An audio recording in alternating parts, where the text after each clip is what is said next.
Bonjour les amis, bienvenue sur cette nouvelle vidéo des brocodiles. Voilà, est-ce que c'est bon? Voilà, donc on est au 24 rue de Stalingrad à Montreuil-sous-Bois et donc c'est le siège des brocodiles, société de collecte et valorisation des déchets matériels informatiques.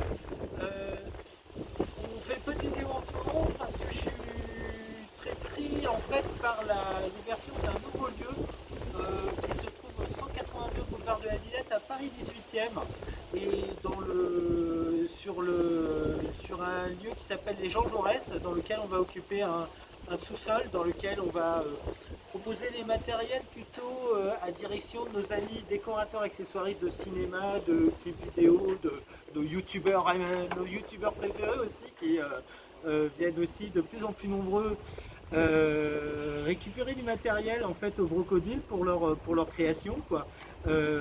Voilà, on va aussi collaborer très prochainement avec une série Netflix. Je vous en dis pas plus en tout cas parce que ouais, il y a un peu de secret des affaires. Et donc voilà, donc en dehors aussi donc de cet aspect-là qui était une niche inespérée en tout cas sur les décorateurs et accessoiristes de cinéma, il y a aussi toujours le rétro qui est quand même aussi un peu le cœur de l'activité des brocodiles. Et alors là, je vais vous présenter quand même vraiment un ancêtre, vraiment une pièce très connue de la rétro-informatique. En tout cas, c'est le TO7. C'était les téléordinateurs système de Thomson en fait, qui était un programme qui a été fourni dans les écoles primaires. Et moi, c'est ma génération en fait.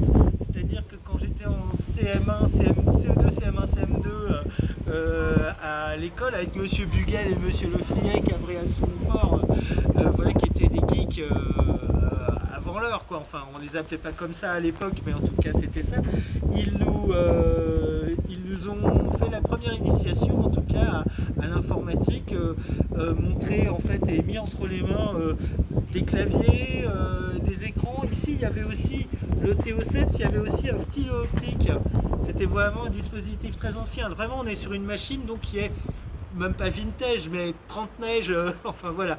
La machine, là, vous voyez la cassette basique version 1.0 de Microsoft. Le copyright il est daté de 1982.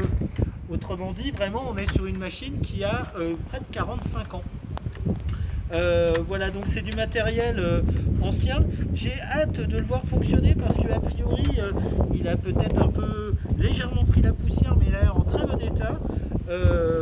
Voilà, j'ai le moniteur Oscar qui va avec. C'est un moniteur de MO5, mais qui me semble compatible. Et voilà, donc ça, c'est quelque chose que vous pourrez, j'espère, dans quelques semaines, découvrir au 182 boulevard de la Villette à Paris 18e, qui est le deuxième lieu après le 24 rue de Stalingrad à Montreuil, où les brocodiles collectent, débarrassent au vieux matériel et déchets informatiques et les valorisent sous toute forme en fait, à la fois pour montrer un peu le passé quoi. Ça c'est quelque chose qu'on aurait pu voir dans Juste une illusion par exemple. En tout cas c'est l'époque, c'est un ordinateur de cette époque là et voilà, donc à la fois pour du rétro, pour du décor, pour de la technique aussi, mais aussi de la passion des matériels anciens. Ce sera tout pour aujourd'hui, à vous les studios.